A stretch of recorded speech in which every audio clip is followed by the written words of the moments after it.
Hello everyone, and welcome back to Sleepytime, Storytime with Dr. Dungeon.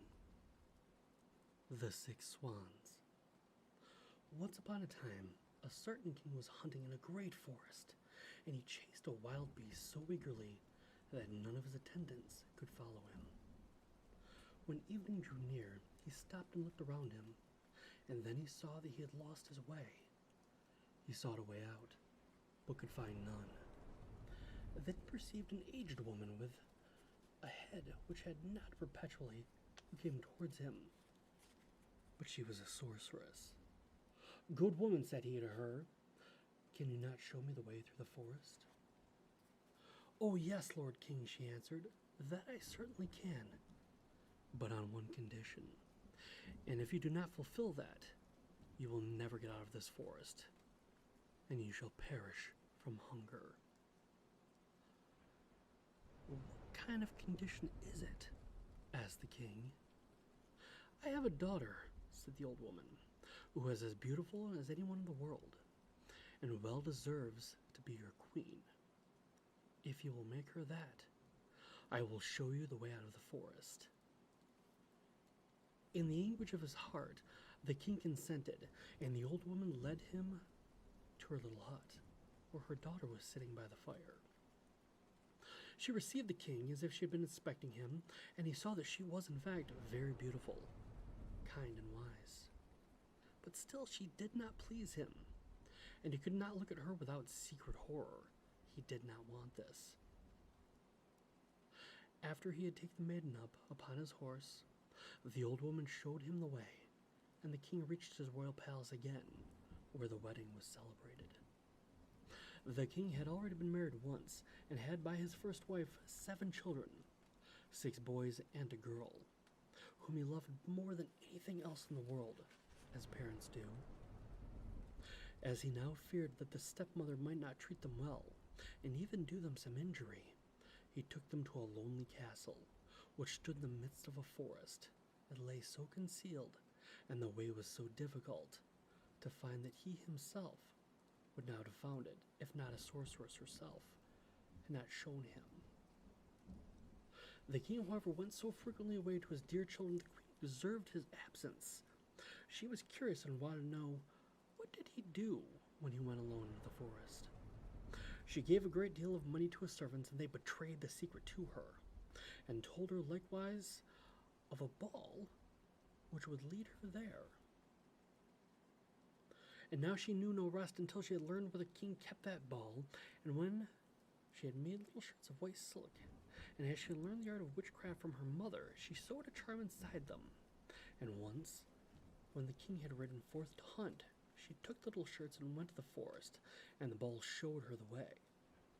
The children, who saw from a distance that someone was approaching, thought that their dear father was coming unto them, and full to joy, ran to meet him. Then she threw one of the little shirts over each of them, and no sooner had the shirts touched their bodies than they were changed into swans, and flew away over the forest. The queen went home quite delighted, and thought she had gotten rid of the stepchildren. But the girl had not run out to where their brothers, and the queen knew nothing of her. The next day the king went to visit his children, but he found no one but the little girl. "Where are thy brothers?" asked the king. "Alas, dear father," she answered, "they have gone away and left me alone." And she told him that she had seen from her little window how her brothers had flown away over the forest in the shape of swans, and she showed him the feathers which had let fall in the courtyard, and which she had picked up.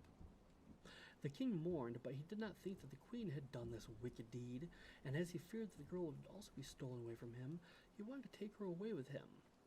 But she was afraid of her stepmother, and begged the king to let her stay just this one more night in the forest castle. The poor girl thought, "I can no longer stay here. I will go and seek my brothers." And when night came, she ran away. She walked straight into that forest. She walked the whole night long, and next day also, without stopping, until she could go no further, for she was tired. Then she saw a forest hut, and went into it, and found a room with 6 little beds.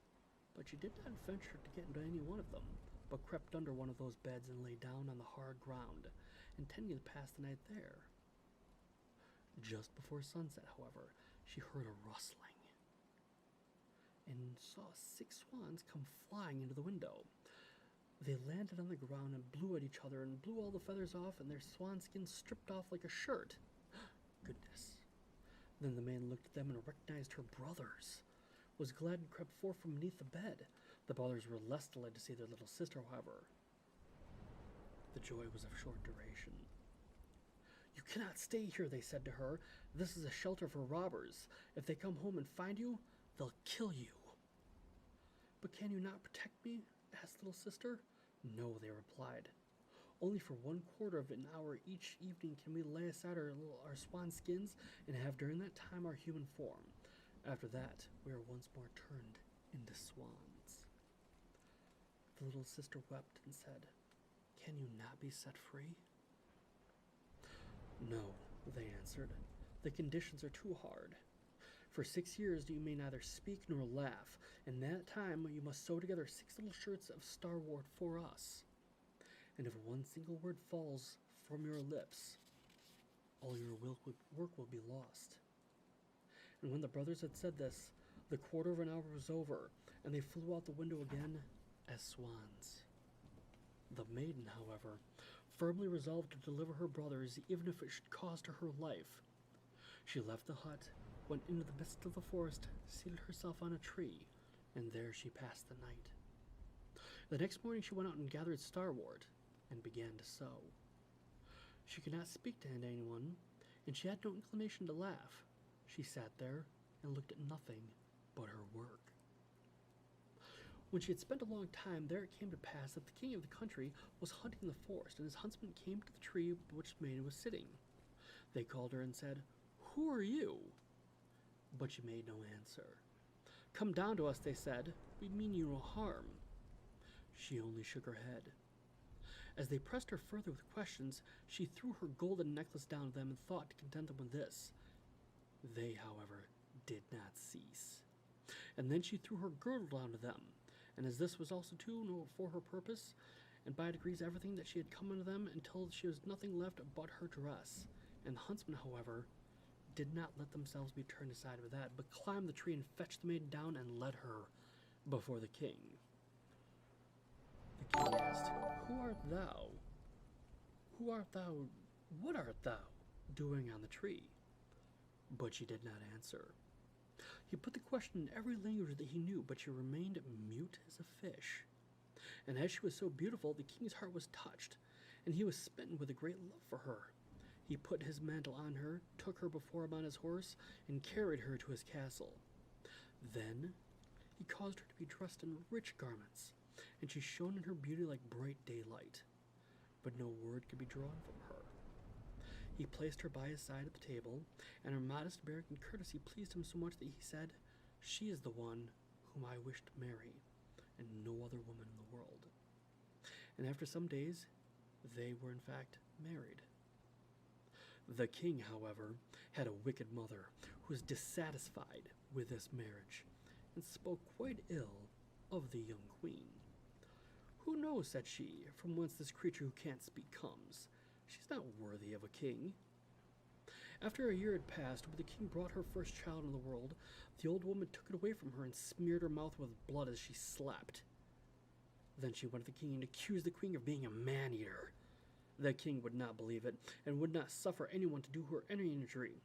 She, however, sat continuously sewing at the shirts, and cared for nothing else. The next time, when she again bore a beautiful boy, the false stepmother used the same treachery, but the king could not bring himself to give credit to her words. He said, "She is too pious and good to do anything of that kind. If she were not mute and could defend herself, her innocence would come to light." But when the old woman stole away the newly born child for the 3rd time, and accused the queen, who did not utter a word of defense, the king could do otherwise than deliver her to justice, and she was sentenced to suffer death by fire. When the day came for the sentence to be executed, it was the last day of the 6 years during which she could not speak and could not laugh. She had delivered her dear brothers from the power of the enchantments. The 6 shirts were ready, only the left sleeve of the 6th was wanting. When, therefore, she was led to the stake, she laid the shirts on her arm, and when she stood on high and the fire was just going to be lighted, she looked around and 6 swans came flying through the air towards her. Then she saw that her deliverance was near, and her heart leapt with joy. The swans swept towards her and sate down so that she could throw her shirts upon them, and as they were touched by them, their swan skins fell to the ground, and her brothers stood in their own bodily form before her. They were vigorous and handsome. The youngest one lacked only his left arm, and had in its place a swan's wing upon his shoulder. They embraced and kissed each other, and the queen went to the king, who was greatly moved, and she began to speak and said, "Dearest husband, now I may speak and declare to thee that I am innocent and falsely accused." And she told him of the treachery of the old woman who had taken away her 3 children and hid them. Then, to the great joy of the king, they were brought thither, and as a punishment, it was the Wicked Stepmother who was bound to the stake, and she was burned to ashes. But the king and queen, with their 6 brothers, lived many years in happiness and peace. And in response to the 6 swans, we have the 7 ravens. There was once a man who had 7 sons, and still he had no daughter, however much he wished for one. At length his wife again gave him hope of a child, and when it came to the world, it was in fact a girl. The joy was great, but the child was sickly and small and had to be privately baptized on account of its weakness. The father sent one of the boys in haste to the spring to fetch water for the baptism. The other 6 went with him, and as each of them wanted to be the first to fill it, the jug fell into the well. There they stood, and they did not know what to do, and none of them dared to go home. As they still did not return, the father grew impatient and said, "They have certainly forgotten it for some game of the wicked boys." He became afraid that the girl would have to die without being baptized, and in his anger cried, "I wish the boys were all turned to ravens." Hardly was the word spoken before he heard a whirring of wings above his head in the air, and looked up and saw 7 coal-black ravens flying away. The parents could not recall the curse, and it could not be undone, and however sad they were at the loss of their 7 sons, they still to some extent comforted themselves with their dear little daughter, who soon grew strong and every day became more beautiful and wise. For a long time she did not know that she had brothers, for her parents were careful not to mention them before her. But one day she accidentally heard some people saying of herself that the girl was certainly beautiful, but in reality she was to blame for the misfortune which had befallen her 7 brothers. Then she was much troubled, and went to her father and mother and asked, "Is this true? Did she have brothers? And what became of them?" The parents could keep the secret no longer, and said that what had befallen her brothers was the will of heaven, and that her birth had been the innocent cause. But the maiden took it to heart daily, and thought she must deliver her brothers. She had no rest or peace until she set out secretly and went forth in the wide world to trace out her brothers and set them free, let it cost what it will. She took nothing with her but a little ring belonging to her parents as a keepsake, a loaf of bread against hunger, a little pitcher of water against thirst, and a little chair as a provision against weariness. And now she went continuously onwards, far, far to the very end of the world. Then she came to the sun. The sun!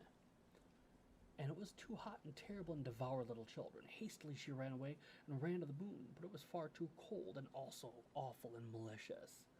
And when it saw the child, it said, I smell the flesh of a little girl." On this she ran swiftly away, and came to the stars, who were kind and good to her, and each of them sat on its own particular little chair.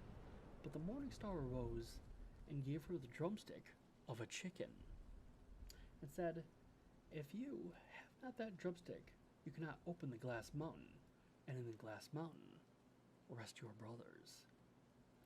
The maiden took the chicken's drumstick, wrapped it carefully in a cloth, and went onwards until she came to the glass mountain. The door was shut, and she thought she would take out the drumstick, but when she undid the cloth, it was empty, and she had lost the good star's present. What was she to do? She wished to rescue her brothers, but had no key to the glass mountain. The good sister took a knife, cut off one of her own little fingers, put it in the door, and succeeded in opening it. When she had gone inside, a little dwarf came to meet her who said, "My child, what are you looking for?" "I am looking for my brothers, the 7 ravens," she replied.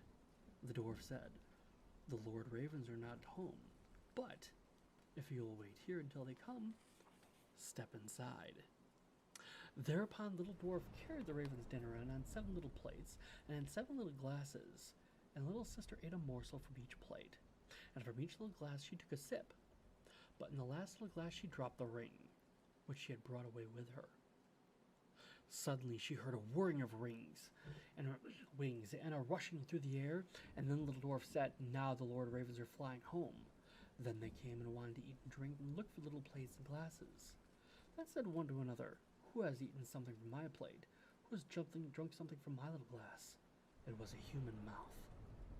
And when the 7th came to the bottom of the glass, the ring rolled around in his mouth. Then he looked at it, and he saw that it was a ring belonging to his father and mother, and said, "God, grant that our sister may be here, and then we shall be free." When the maiden, who was standing behind the door watching, heard that wish, she came forth, and on this all the ravens were restored to their human form again, and they embraced and kissed each other, and went joyfully home. The 12 Brothers. There were once on a time a king and a queen who lived happily together, and had 12 children, but they were all boys. This seems to be an ongoing theme. Then said the king to his wife, "If the 13th child, which thou art about to bring to the world, is a girl, the 12 boys shall die, in order that her possessions may be great, and that the kingdom may fall to her alone." He caused likewise 12 coffins to be made, which were already filled with shavings, and in each lay a little pillow for the dead. And he had them taken to a locked-up room, and then he gave the queen the key to it, and bade her not to speak of this to anyone. The mother, however, now sat and lamented all day long, until the youngest son, who was always with her, and whom she had named Benjamin, said to her, "Dear mother, why are you so sad?" "My lovely child," she answered, "I cannot tell you." But he let her have no rest, until she went and unlocked the room and showed him the 12 coffins ready, filled with shavings and pillows. She then said, "My dearest boy, your father has had these coffins made for you and for the 11 brothers, for if I bring a little girl into the world, you are to be slain and buried within them." And as she wept while she was saying this, the son comforted her and said, "Weep not, dear mother, we will save ourselves and go forth." But she said, "Go forth into the forest with thy 11 brothers, and let one sit constantly on the highest tree which can be found, and keep watch, looking towards the tower here in the castle. If I give birth to a little son, I will put up a white flag, and then you may come back. But if I bear a daughter, I will hoist a red flag, and then fly hence as quickly as you are able, and may goodness have mercy upon you. Every night I will rise up and pray for you, in winter that you may be able to warm yourself at a fire, and in summer that you do not faint from the heat." After she had blessed her sons, therefore, she went forth into the forest. They each kept watch in turn, and sat on the highest oak and looked towards the tower. When 11 days had passed, and the turn came to Benjamin, he saw that a flag was being raised. It, however, was not the white, but the blood-red flag, which announced that they were all to die. When the brothers heard that, they grew very angry and said, "Are we to suffer death for the sake of a girl? We swear that we will avenge ourselves. Wheresoever we find a girl, her red blood shall flow." Thereupon they went deeper into the forest, and in the midst of it, where it was the darkest, they found a bewitched hut, which was standing empty. Then they said, "Here we will dwell, and you, Benjamin, who are the youngest and the weakest, you shall stay at home and keep house. We others will go out and get food." Then they went into the forest and shot hare, wild deer, birds, pigeons, and whatsoever there was to eat. This they took to Ben, who had to dress them in order for them to eat them and appease their hunger. They lived together 10 years in the little hut, and time did not appear long to them. The little girl which their mother the queen had given birth to, was now grown up. She was of good heart and fair face, and had a golden star upon her forehead. Once, when it was the great washing, she saw 12 men's shirts among the things, and asked her mother, "To whom do those 12 shirts belong? For they are far too small to belong to father."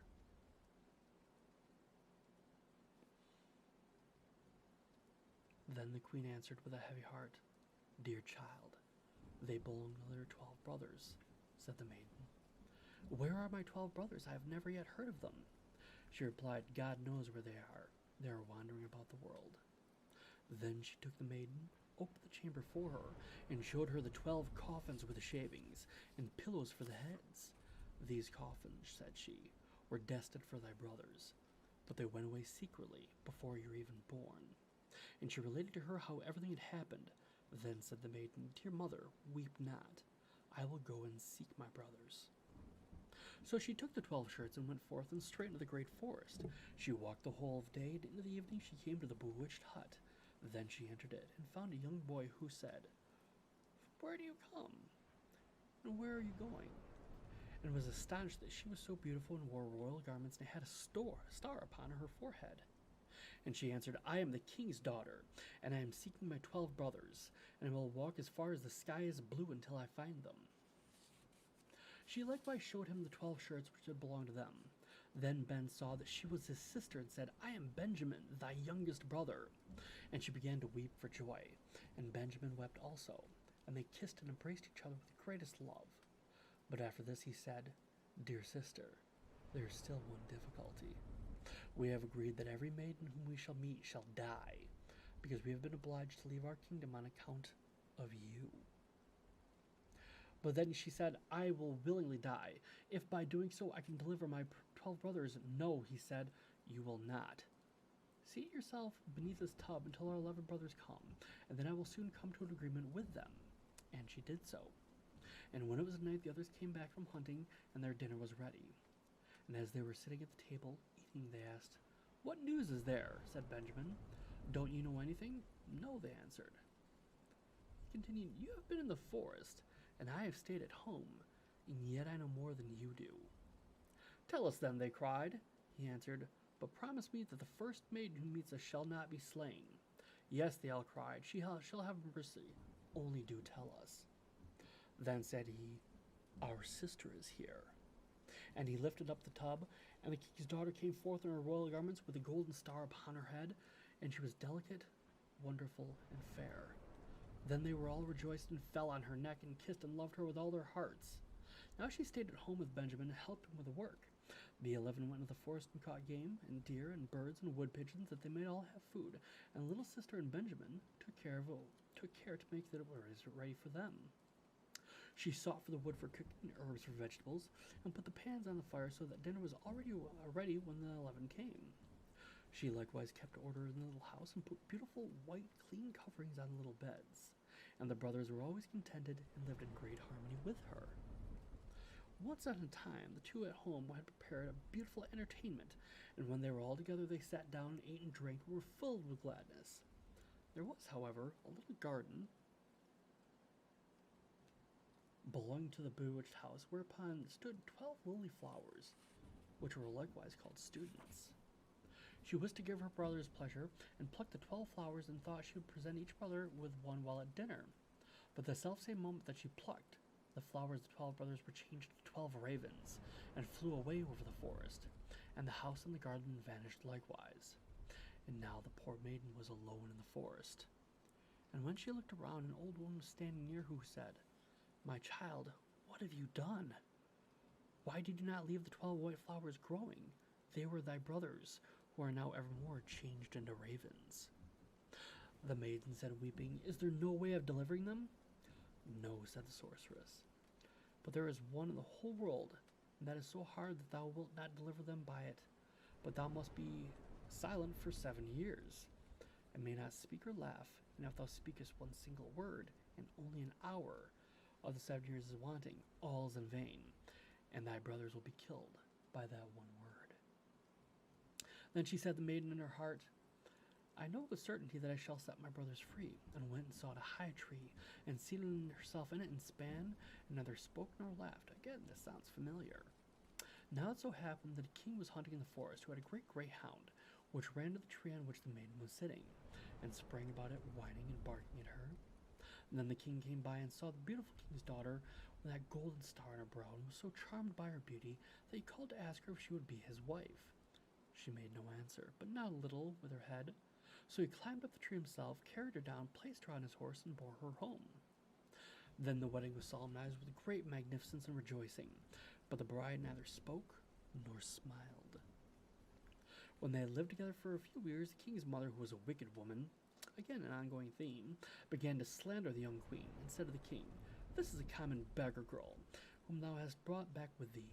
Who knows what impious tricks she practices secretly? Even if she is mute and not able to speak, she still might laugh for once. But those who do not laugh have bad consciences." At first the king would not believe it, but the old woman urged for so long and accused her of so many evil things that at last the king let himself be persuaded and sentenced her to death. Really, dude?